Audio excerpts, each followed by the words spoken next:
पुराने समय की बात है। गांव का वातावरण हमेशा की तरह शांत था, लेकिन इस शांति के बीच एक व्यक्ति के मन में घोर अशांति चल रही थी। उसका नाम था विभास। विभास गांव का एक युवा नौजवान था, देखने में तेज तर्रार और होशियार, लेकिन उसके मन में एक ऐसी समस्या थी जो उसे अंदर से कचोट रही थी। वह जितना खुद को संभालने की कोशिश करता, उतना ही उसकी परेशानी बढ़ती जाती। एक दिन उसने निश्चय किया कि अब और नहीं, उसे इस समस्या का हल चाहिए, और वह समस्या का हल ढूंढने दूसरे गांव की ओर निकल पड़ा। कुछ समय के बाद वह सीधा एक गांव के प्रसिद्ध संत महात्मा शंकर के आश्रम पहुंचा। वहां पहुंचते ही उसने संत के चरणों में सिर झुका दिया और धीमी आवाज में कहा, गुरुदेव, मेरे मन में बहुत गंदे विचार आते हैं। मैं जितना इन्हें रोकने की कोशिश करता हूँ, उतना ही ये मुझ पर हावी होते जाते हैं। कृपया मुझे इनसे छुटकारा पाने का कोई तरीका बताएं। महात्मा शंकर ने गहरी नजर से विभास को देखा और फिर मुस्कुराकर बोले, बेटा, कल सूर्योदय से पहले नदी किनारे आना। वहां तुम्हें तुम्हारे सवाल का जवाब मिलेगा। अगली सुबह विभास उत्सुकता से नदी किनारे पहुंचा। महात्मा शंकर वहां पहले से ही बैठे थे। उन्होंने विभास से कहा, बेटा, ये बर्तन लो और इस नदी का सारा पानी निकालकर इसे सुखा दो। विभास चौंक गया और बोला, गुरुदेव, यह असंभव है। नदी का जल तो असीमित है।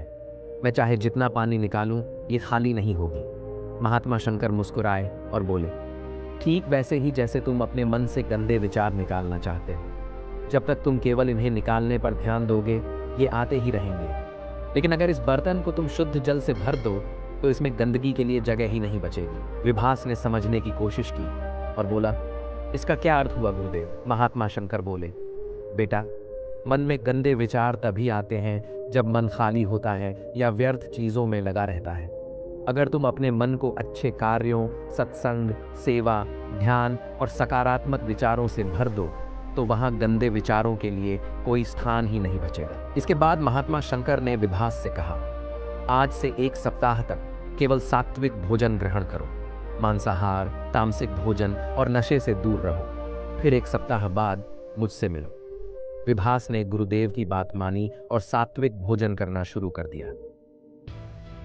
क्या तुम्हें किसी ने देखकर कहा है ये? उसने देखा कि जैसे जैसे उसका भोजन शुद्ध हो रहा था, वैसे वैसे उसके विचार भी बदल रहे थे। 1 सप्ताह बाद विभास आश्रम पहुंचा और संत के चरणों में गिर पड़ा। गुरुदेव, यह सच है। मैं जैसा अन्न ग्रहण करता हूँ, वैसा ही मेरा मन बनता है।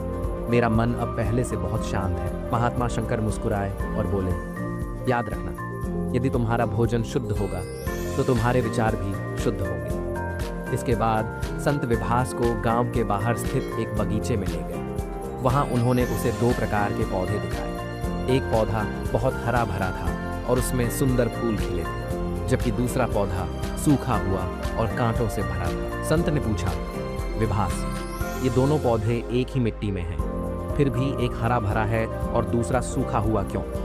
विभास ने जवाब दिया, गुरुदेव, यह इस पर निर्भर करता है कि कौन सा पौधा कैसी देखभाल और खाद पानी ग्रहण करता है। संत मुस्कुराए और कहने लगे, ठीक वैसे ही जैसे हमारा मन। यदि तुम अच्छे विचारों, अच्छी संगति और सकारात्मक कार्यों में अपने मन को लगाए रखोगे, तो तुम्हारे विचार भी सुंदर और शुद्ध होंगे। लेकिन यदि तुम बुरी संगति और गलत कार्यों में पड़ जाओगे, तो तुम्हारा मन भी कांटों से भर जाएगा। महात्मा ने आगे कहा, अगर तू अपने मन की अशुद्धियों को खत्म करना चाहता है, तो सिर्फ खुद पर ध्यान मत दे, दूसरों की मदद कर। जब तू किसी भूखे को भोजन देगा, किसी दुखी को सहारा देगा, तो तेरा अहंकार कम होगा और तेरा मन निर्मल होता जाएगा।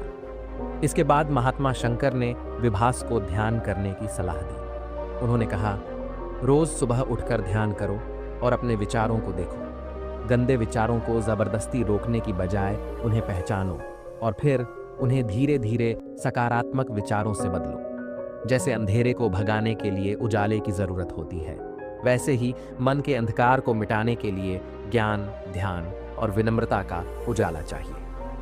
विभास ने ध्यान का अभ्यास शुरू किया और उसने पाया कि धीरे धीरे उसके विचार शुद्ध और सकारात्मक हो रहे थे।